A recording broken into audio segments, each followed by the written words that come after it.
Oh my gosh. This is the content you're going to get.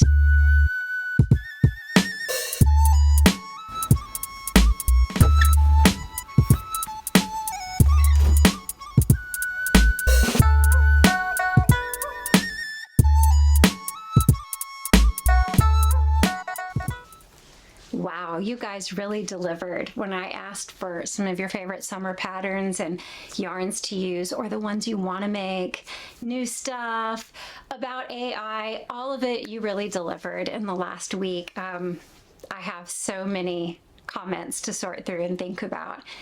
I'm Michelle. This is my so-called handmade life. I talk about knitting and crochet and making things and just whatever in my life I feel like talking about. And I ask you questions.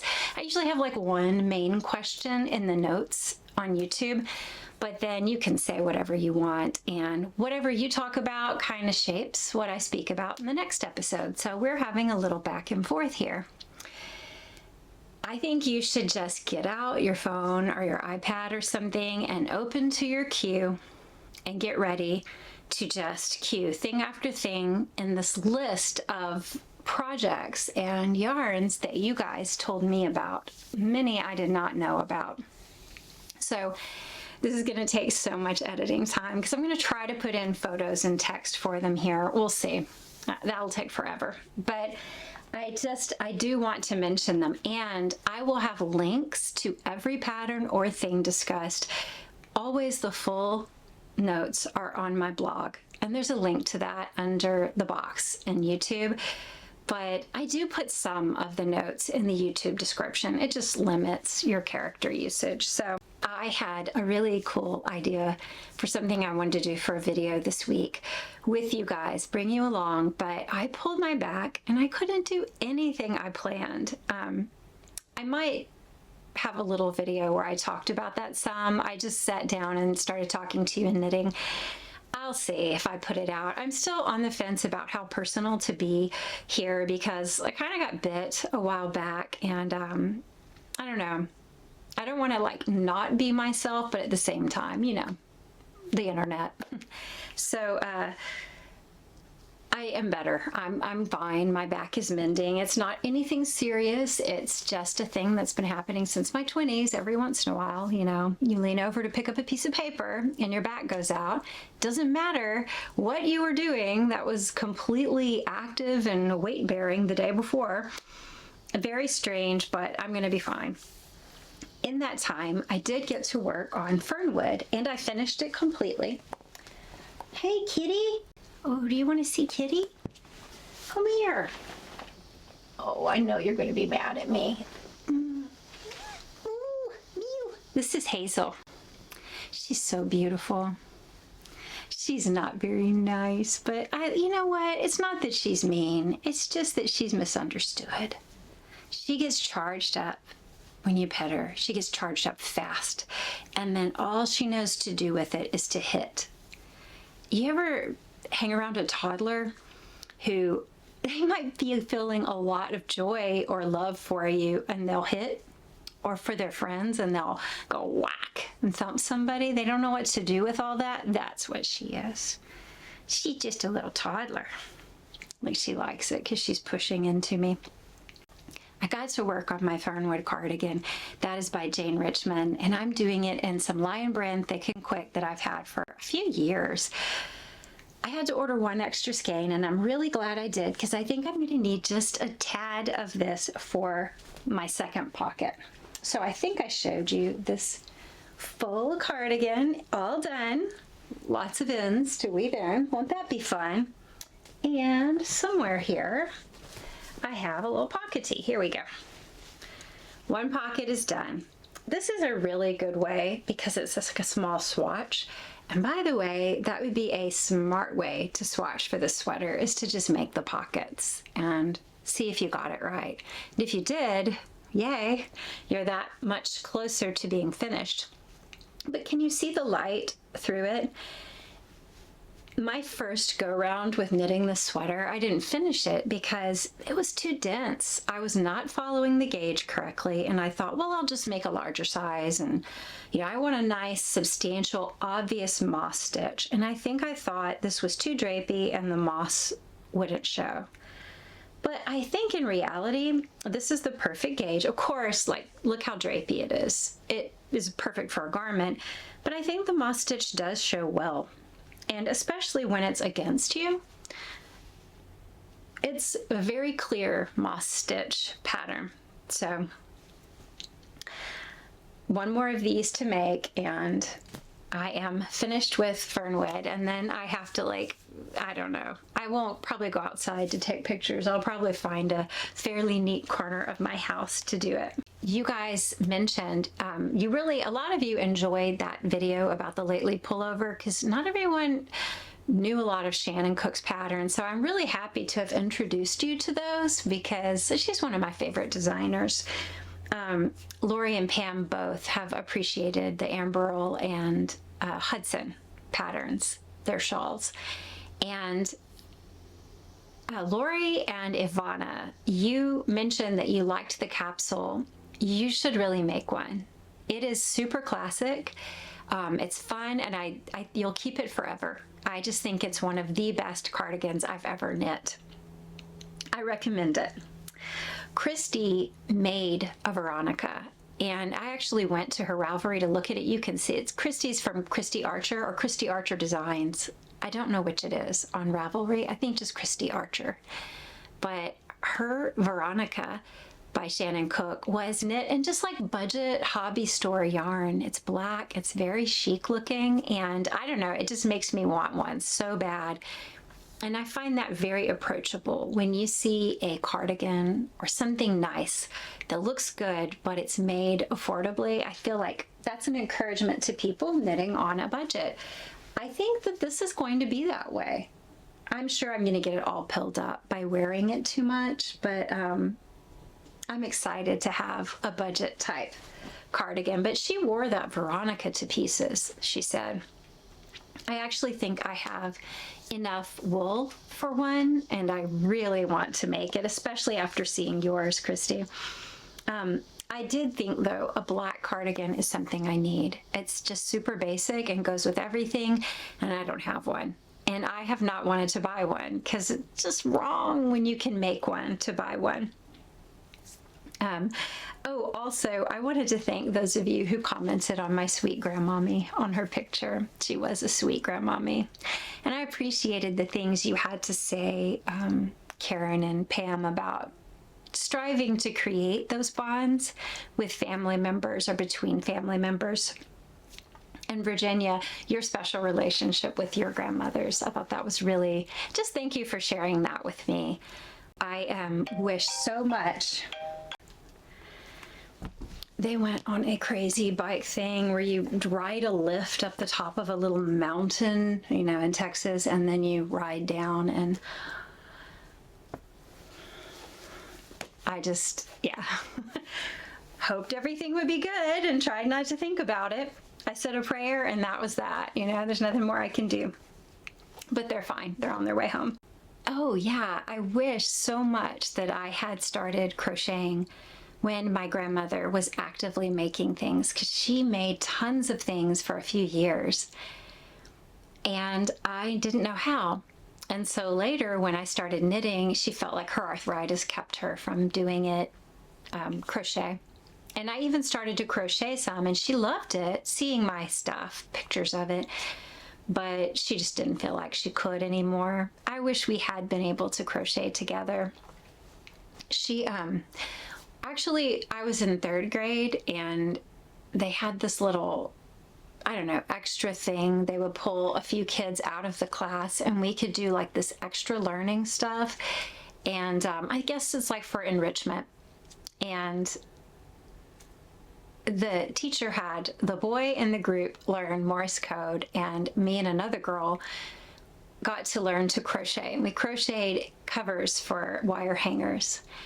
And on the outside, I acted like, wow, this is lame. I'm in third grade, right? This is lame. And also I was very tomboyish, and I felt like she was picking us for crochet because, you know, we were girls and he got to do Morse code, which I wanted to learn Morse code. Of course, he told me later he wished he could have learned to crochet. He didn't like being in the room by himself with the tape recorder learning Morse code, but I actually secretly loved making those crochet coat hangers, and I didn't continue it when I got home. I didn't have the supplies at home. That's the thing. We did not have a lot of supplies in our house for creativity. I always wanted to make things, but I had paper to draw or write on, and that was pretty much it. You know, I could collect rocks and things like that, glue stuff, but I didn't have the outlets I wanted. So when my kids were little, we didn't have a lot of expensive supplies, but we had a variety of tactile things to make stuff if you wanted. And I remember them being very creative with the stuff they would make. If I drug them to the yarn store, the hobby store, I remember my son, I said, you can get something too, you know, I'm bribing him. And he comes back with like pipe cleaners and these large wooden beads. And he like made a little army of like, look like stick figure men, and they have beads for heads. It was really cute. He was little.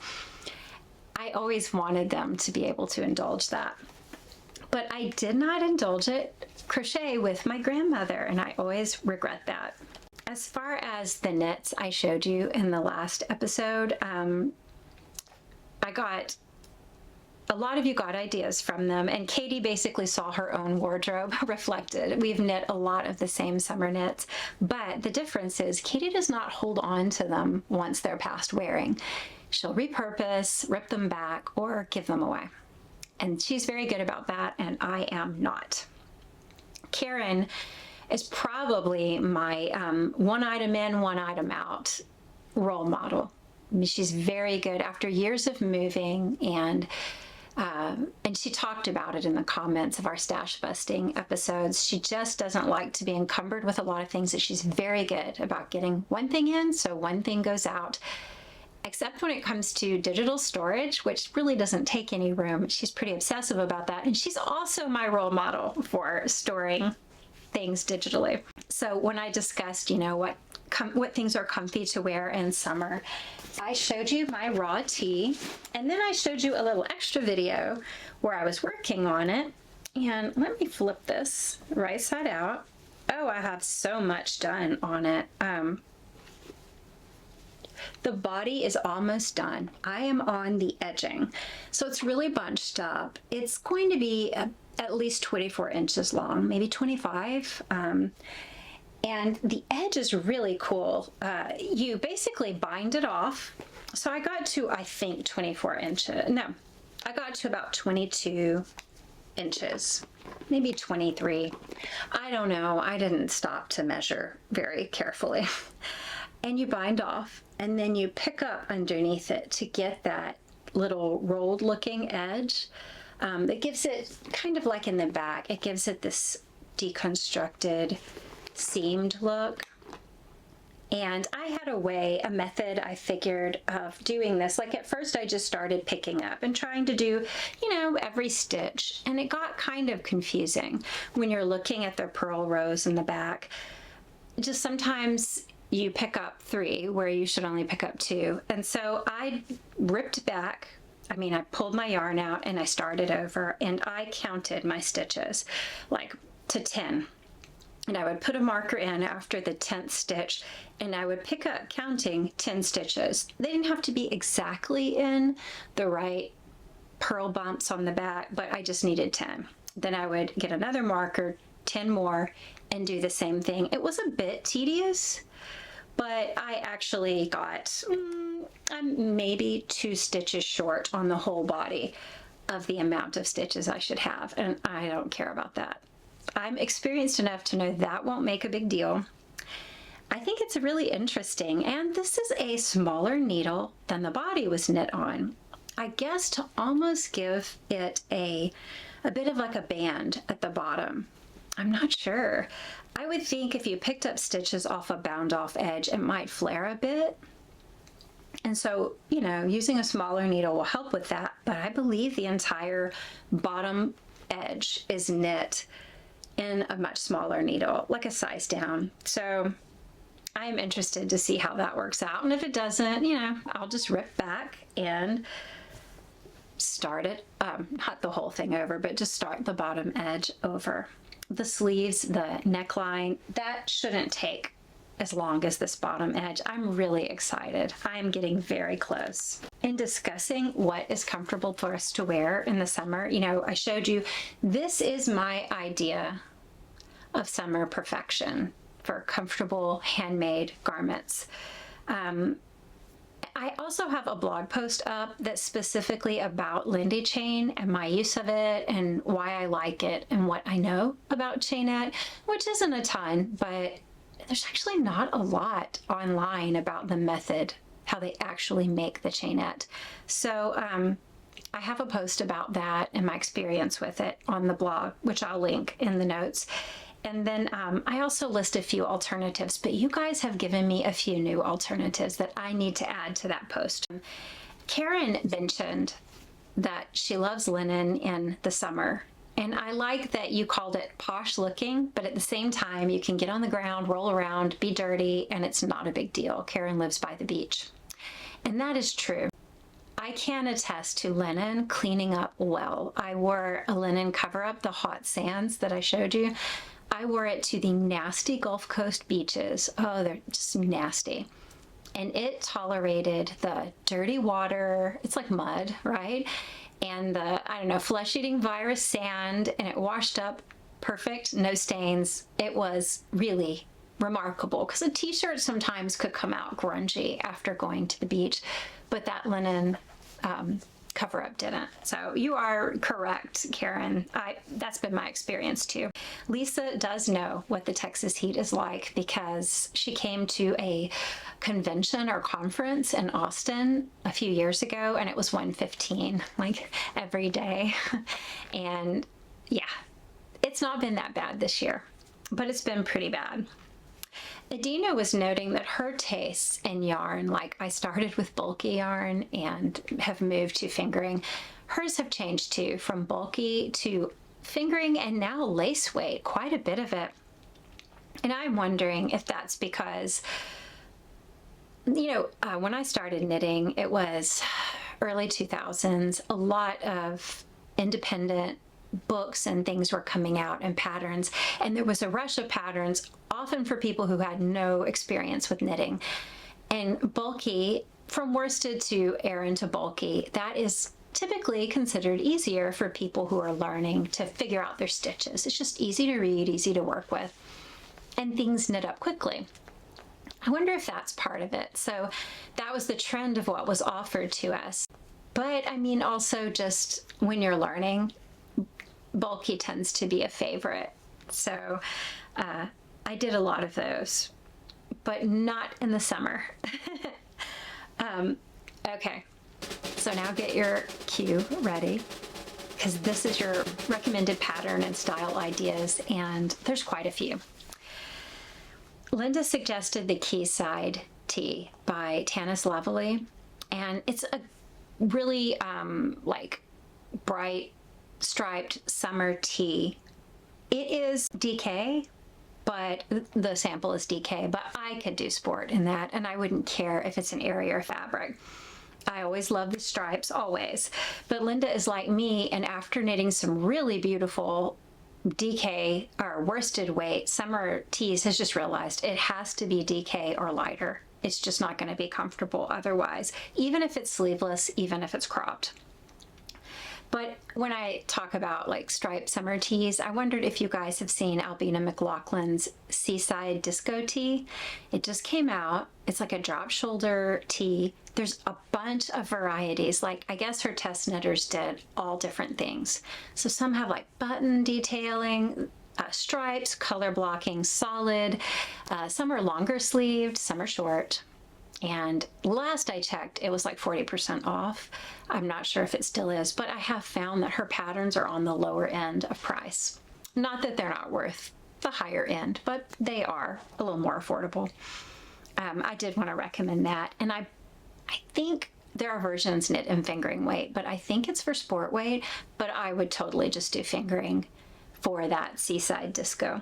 Karen has made several of the ones that we talked about, like Faye and Rhoda and Ingrid, and Karen is very like of the moment, has all the cool knits and really cool photos. You always look so chic in your summer knits, whereas I feel like a sweat hog when I'm wearing knitwear out in the summer heat. I mean, just imagine if I go take pictures outside in this, even inside. But yeah, she's made a bunch of those. But Yumiko Alexander's designs are next on her list. Heather has discovered that a drop shoulder top is very comfortable in the summer, and I am wondering, Heather, if you discovered that or rediscovered it when knitting the Seaside Disco Tee, because I think you made one. Linda was saying, as far as bralettes, I said they're not supportive enough to wear out for me unless I wear something under them. And, you know, they're not comfy for me. They're just not practical. But she was saying as pajamas, they might be comfortable. And that's true. They probably would be. It makes me think of those, I think they were called bombshell cable shorts that Katie designed, actually. They're wool cabled shorts, super cute pattern. But I made them, and then, you know, they're wool. I live in Texas, and they're shorts. I wore them when we camped in the mountains. And that was pretty much just a camping thing, often at night, or just being cozy around the fire or in the camper when it was really cold. Lori said she enjoys all these summer videos, not just mine, but probably lots of them that are out. There's so many. But she's lived like in Texas and Arizona, and it's so crazy hot there. She mentioned tires melting on the road. Do you realize that tires melt on the road in Arizona? It's insane. We were so nervous driving through there one summer on our both summers that we did our road trips as a family. She did make chic from Yumiko, the Dandoh designs, and the fiber wasn't super fun to knit with because it was linen, but is one of her most worn items. And it's like, I think, a worsted weight or DK poncho type thing that you slip over when, you know, she goes to a restaurant or something that's freezing and she's dressed for the summer heat. It's super convenient to have and lightweight. Virginia recommended several: Quetzal from Rachel Brockman and Umble by Irene Lynn. They're both heavier. But Cell Gris and Gretel, Cell Gris by Claudia Eisenkolb and Gretel by Julie Weissenberger, both have, they're lighter weight, like fingering, and they both have an interesting neckline detail. So there's less fabric, there's less area for detailing, but you know, there's that drapey, graceful neckline or the little ribbed detailing on Cell Gris that is really interesting, and it gives a little oomph to a very small, I don't know, low space design. Christy has enjoyed using Quince and Company's Willet and was making a sayer with it, but just didn't like the combination of yarn and sayer, and kind of just took the basic shell shape and came up with her own personal design and really has enjoyed that. Josie was saying Irene Lynn's Faye, you know, in Cotland was beautiful. And it was perfect, but not for summer because, similar to me, it's just a little warm. So it's sort of an early autumn or early spring or early autumn type wear for her. And she's in Ottawa, and I know nothing about the weather in Canada. A lot of my Canadian friends always seem to have, it's always cool. They can always wear a sweater, but it sounds like Ottawa is similar to where I am, hot and humid. Florida Prairies recommended Audrey Borrego, and I don't know, I've heard the name Audrey Borrego, but somewhere along the way, I just haven't really searched her Ravelry page. It's awesome. Thank you so much for letting me know about this. So there's Cyrus, which has a lace back, kind of like that Knockfalter I showed you in one of my summer knit episodes. And then Centaura is textured tee, which I would normally think might be too warm, but it is sport weight. So most of you could probably make that work just fine. For me, I don't know. I could eke it out in fingering, but you don't want the texture to be disrupted. That's kind of how I felt about the gauge of this, but I was wrong. I mean, I should have just trusted the pattern gauge.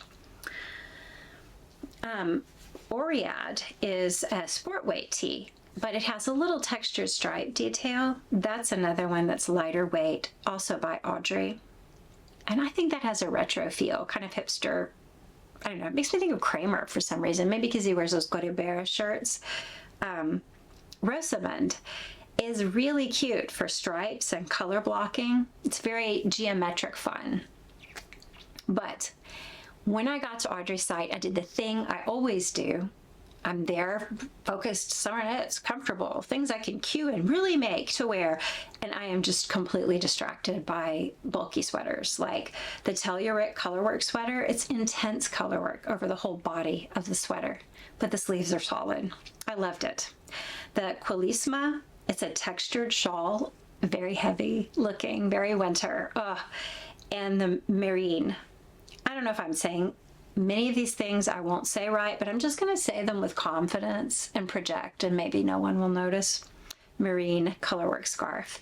It's textured and colorwork and really simple, but I don't know, the combination of the colors and the texture, I love it. I feel like it would make an excellent gift for someone. She also recommended Antigone linen yarn by Jerurum Natura, which is a brand I've never used. I hear nothing but good things about. I really want to try it one day as I work through the stash some. So that's another one, also linked in the notes. Pam is doing, or wants to do, Coco Knits Lizzie cardigan has done it in lightweight Shibui staccato yarn. And that yarn is like 8 years deep in the stash. So good for you, Pam. Jen wants to make the Aria cardigan by Megan Nodecker from Polka Dot Creek Classic Sock Yarn, and has also had a much loved summer cardigan made of Knit Pick Stroll. So I'm looking at these yarns, sock yarn and Stroll, and I'm thinking Jen definitely has cooler summers than me, but that makes sense. You really do have a more mild environment in the summer. Denise is finishing Lily by Dandoh Designs and is doing it in Lang Lino, which I'm guessing is probably a pretty affordable yarn because Lang seems to have, where I've seen Lang for sale, it has seemed to be a really good, affordable price. And it's probably really beautiful linen yarn.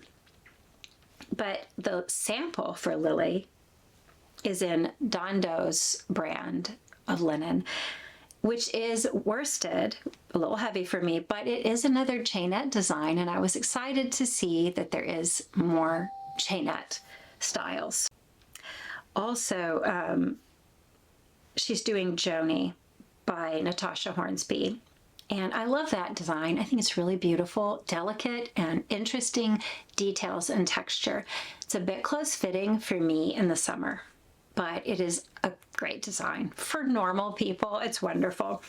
She's doing it in Schoppel El Linio, and that is also a chainette yarn, but it is sport weight and EA. Thank you for telling me about that El Linio yarn. It's going on my list. She's got Honeybee Tea by This Bird Knits lined up with Tussa Tweed, which the Tussa silk is going to be probably super comfortable and drapey. And I love that the Honeybee Tee is very clearly lightweight for summer. Like you can see her clothing, like the underclothing through it in the pictures on Ravelry. That would be very comfortable to wear. Maureen is making Corin, or already made it, by Rebecca Clow, and now wants to do Tolsta, like a mesh lace type sweater. That looks like they would be a bit heavy for me because they're like worsted or DK. But I can see how if you can handle more open work in those weights, they're really beautiful designs. Lori had the list to end all lists, so I'm going to run through them, and they are all in the notes. Bryn by Allison Jane in DK or worsted. It's flowy, it's easy, it's has a lot of ease, and it's longish. Rialto Ripples by Irina and Akiva. That's a sport weight one. It's pretty airy looking. Sommerseide, I hope I'm saying it right, by Elizabeth Judith. This is really nice, and it's only fingering or sport weight. So though texture reads hot to me, I think this would probably be pretty comfortable. A little like that Cyrus pattern I was talking about. And Wetzel's Shore Tee. That's DK weight, but it's quite holy. I think you'll be comfortable. The Surrey Shirt V-neck by Kadri. Now that's fingering, and you don't have to make that in Surrey. If it was made in something else, it would be very comfortable. Urchin by Libby Johnson. That's sport weight, and also a very airy. It would be perfect for a linen. Pothos by Beth McDonald Stone, who I am so excited to know about. I've never seen any of her designs, and so I really appreciate, Lori, you sharing her with me. And of course, I was looking for her summer knits, and I found Kleebrig, which is not a summer knit at all, but I really like it. Lori plans to make the Vegas top. Those are the Lana makes. She's going to make the Vegas top by Susan Mueller, which is DK and very simple but clean and polished looking. Twofer by Heidi Kermayer, and the Super Simple Summer Tee by Joji Locatelli, which I would never wear in summer. It's DK or worsted, but I would totally wear in the winter or fall. It's a very cute striped tee. Nettie started the Tobermory top, which I've never heard of, from Cheryl Mokhtari. It is a worsted tank. And just kind of like the Vegas, it has just polished. It's basic, but classic and polished, kind of special. Wouldn't work in the heat for me, but I really like that higher neck. Like, it's not too high. It's like a higher neck design. It's interesting these days when tanks have been super low, the same U shape for a long time. Oh, and it's got half fisherman rib, and I will always love half fisherman rib. Just like Dolly. I will always love it. Debbie from hot Southeast Tennessee likes it loose too. Loose, lightweight things, and wears just old t-shirts most of the time, but will wear knitwear into like a restaurant or a place and then strips it off as soon as she's home. Ada's making hill poo, but has gotten sidetracked by the West Knits sock make-along. Claudia has a great idea. She's also in North Texas. Like, it's even drier where she lives, and there's no river to dive in, and you can't wear your swimsuit everywhere. She doesn't even consider making clothing in the summer, but she'll make amigurumi and dolls and toys and crocheted items like that. And I was thinking how Lori is starting crochet with dish towels. Claudia, that's another thing you can do, like gifts of towels and things, washcloths. Those are really smart summer knitting ideas and also great stash busters. Now, Viv says you just can't have enough wool. And though I totally agree, Viv, my closet does not agree.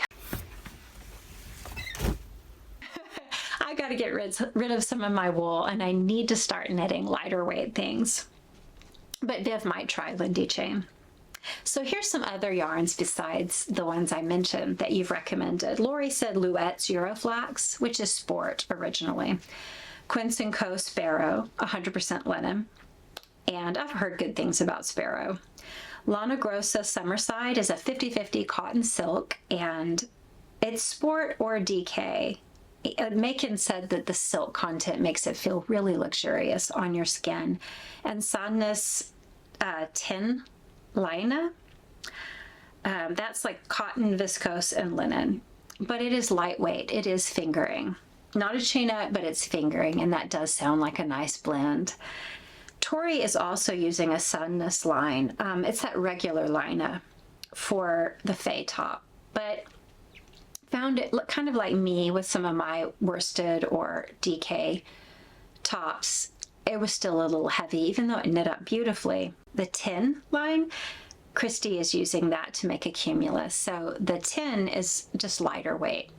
It might be something to look at. I don't know how easy it is to get I mean, of course I can order anything internationally, but I don't see these yarns very often in my stores, and Knit Picks has always been so easy for me, but if I want a different color or just want to try something new, once I work through some stash, thank you, Macon, for these ideas. So I'm talking about trying new things, and I asked you what you were going to do. For me, I would have already cast on my crochet shirt, the Khaled. I would have already cast it on this week, but when I hurt my back, I didn't do anything for a few days but moan. I'm going to do it in Lindy Chain, which I've already shown you. It's like linen and ash color. But I ask you what you're doing, and Lori is starting with crochet dish towels and going to move to the Ripple Blanket by Tony Lipsy. Anna is wanting to learn crochet too and recommended the Grocery Girls. They're doing a Granny Square along. She recommended that might be good, so I might want to do that to kind of get in the mood to learn crochet and start with something small. And there's so many great Granny Square, designs out right now. I'll try and remember to put a link to that in my notes. Karen is going to make a bag out of raffia, which I think is so cool. I'm excited about that. She also wants to make a knitted dress and put it off for a long time, but is like, life's short, may as well make it. She doesn't have to wear it out if she doesn't want to.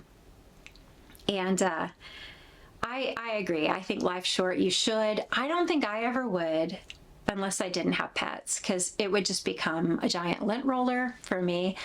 But I have seen a few short, like swing dresses or trapeze style dresses made in linen that I thought looked really comfy for summer. So I don't know, never say never.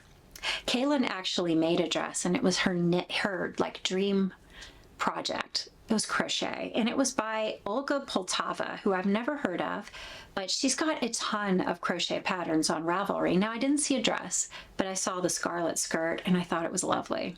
Very vintage looking. And that is a big undertaking, a crochet dress or a knitted dress. So the next new thing Kaylin is doing is a crochet daisy top that could be a cover-up depending on how much yarn she has. Another new thing that I'm trying for the summer is this first person maker series.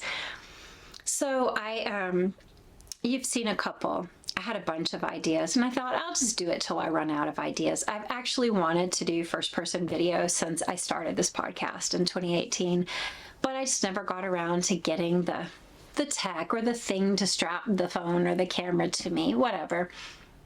They are a little more off the cuff though, and personal. And that brings me to the thing I want to talk to you about today, which is content. What does content mean to you? So I want to ask you two questions and pause the video to think them over if you have to. What is truly good content to you? What do you most love to watch content-wise on YouTube? Just pause. Okay, now, if you have an answer to that, ask yourself, is that really what you mainly watch?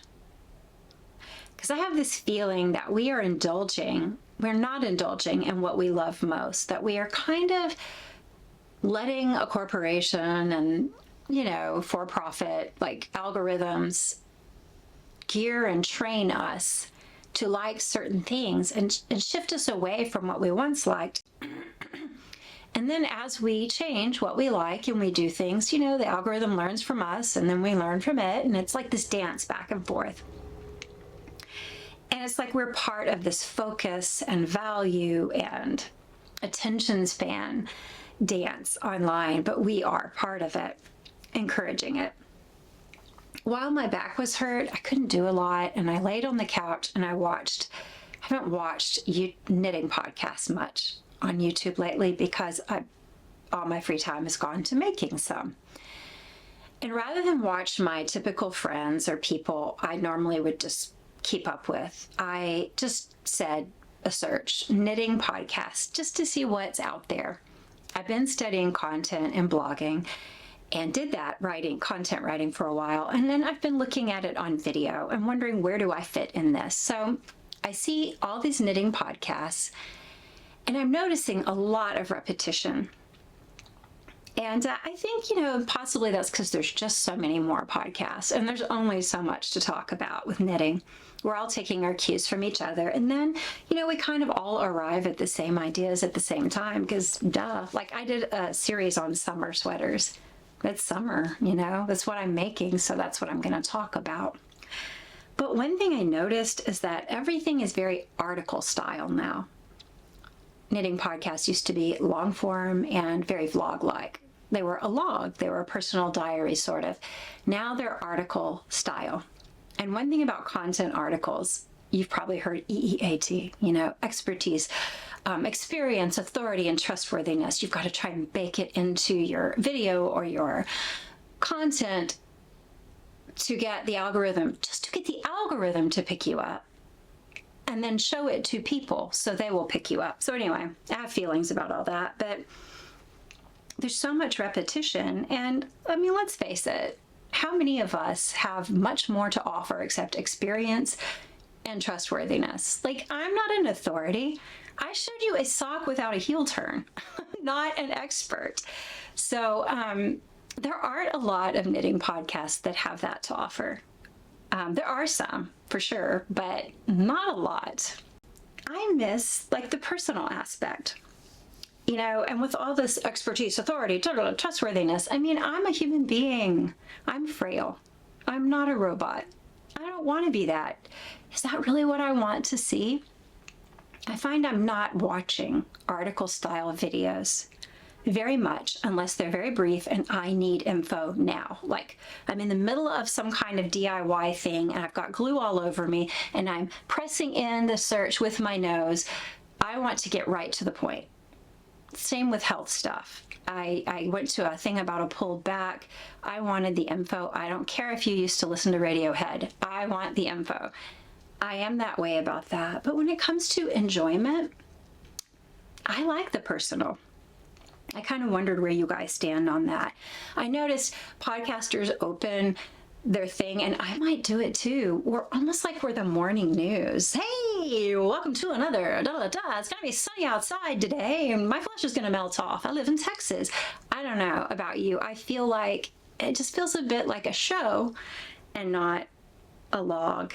And I miss the log and blog, With that human element missing, it sort of becomes just a parade of stuff. And I like a parade of stuff. Like, I'm semi-materialistic. But I still want to see the person parade it. It makes me think of some of your responses about the episode I did where ChatGPT and I collabed. Anna was wondering about the nature of what makes us human. Is it our personal choice? Is it social phenomenon, or like a biological definition, or a combination? And she felt like those little daily actions, choices, routines, interactions we have that we often unload to the algorithm actually are part of what make us human. And we could lose ourselves as we give more and more of those things up. I hope I'm getting that right, Anna. That's what I sensed from what you said. And it made me think of how Maureen has been watching her child, a young child, could be transfixed in front of the iPad, right? And you have second thoughts about all of this. Leah said that AI content lacks originality, that spark of creativity. It reads as boring and predictable, and that's why she thinks AI created patterns will probably be the same. I totally agree. But here's the thing. People created patterns are repetitious and lack creativity and are kind of boring too. And we eat it up. It's just, I don't know. We are guided by it, but we also shape it. It's definitely a dance between the algorithm and us. Talking about that spark of creativity, when I was content writing, I was very frustrated by how a company that is very anti-AI, they want real writers and they do not want you to use AI at all in the creation process. they would water down the content so much so that very little personality would show through. The only personality that seemed to be allowed was something that read as very dated to me and a little phony. I found it frustrating. I would try to see what I could work into my articles, and I was laughing with someone. Like, I just wanted to get the I was trying to work the phrase, me want juice. It was a joke. I wasn't really. But I'm just going to work me want juice into every article somehow. And then I said, you know, like my last slew of articles to turn in, I'm just going to have me want juice in all of them. Oh my gosh. This is the content you're going to get. But the joke was there's no room for a real personality. And why? Because we've decided that's what people want, because that's what the algorithm has told us, but also trained people to want. And it's so meta. I hear people say when they're watching knitting podcasts, I don't want to watch so-and-so walk her dog. I don't care about your garden. Just show me the knitting. And I'm thinking, that's kind of crazy. Sorry if you feel that way. You're not crazy. But it's YouTube, not as in you, but as in us, right? It was created for us. You too can have a video channel, and it was supposed to be personal. And it's just bizarre to me that we would go to someone's personal YouTube channel and be offended that it's personal. I don't know. I don't know. Maybe we should just stick with cable. This brings me to what I was going to tell you. My first person maker videos may be personal. When I was sitting with this twinge in my back, I couldn't do anything else. I just started knitting and filmed it, and it might be totally unusable because I think the video was too dark. I felt terrible. But I was talking about pain and something I'd heard about how someone was getting through it, and just different thoughts, and things are gonna come out when I'm me. My earliest videos are very personal, and I kind of regretted that at one point because I felt like it opened me up for attack or strange attachments with people. But I gotta be me. So here's the thing. I sometimes talk about what I think, what I believe, what I like, but I don't judge you for not thinking like me or liking what I want. And I want you here, even if you don't agree with every little thing or love every little thing. Like, my life is boring without people like you.